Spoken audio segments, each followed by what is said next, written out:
বাবা করিম, একটু পানি দিয়ে যাও তো, শরীরটা খুব খারাপ লাগছে। আবার কি মা, নিজে নিতে পারো না? সারাদিন শুধু হুকুম চালাও।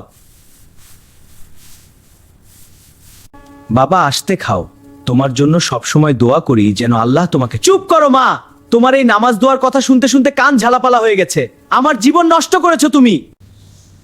বাবা, আমার খুব কষ্ট হচ্ছে, এখন আমার অফিস আছে। নিজে যাও বা পাড়ার কাউকে বলো, আমি তোমার নার্স না।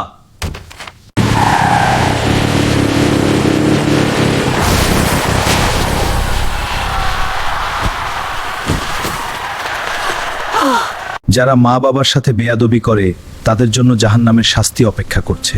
মায়ের পায়ের নিচে জান্নাত। তুমি তোমার মায়ের সাথে কি করেছো? মা, ক্ষমা করো। মা, আমি অনেক বড় ভুল করেছি, তোমার সাথে যে বেয়াদবি করেছি, আল্লাহ আমাকে ক্ষমা করে দাও মা। আমি আর কখনো অবাধ্য হব না। বাবা, আল্লাহ তোমাকে হেদায়েত দিয়েছেন, আমি তোমাকে মন থেকে নামাজ পড়ো, মায়ের সেবা করো। মা, তুমি আমার জান্নাত, আর কখনো তোমার সাথে বেয়াদবি করব না।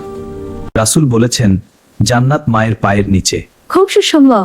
দুনিয়া ও আয় সম্মান করার দুটোতেই শান্তি পাবে। মায়ের দোয়া ছাড়া। খুব সুস্বাদু মেয়ে।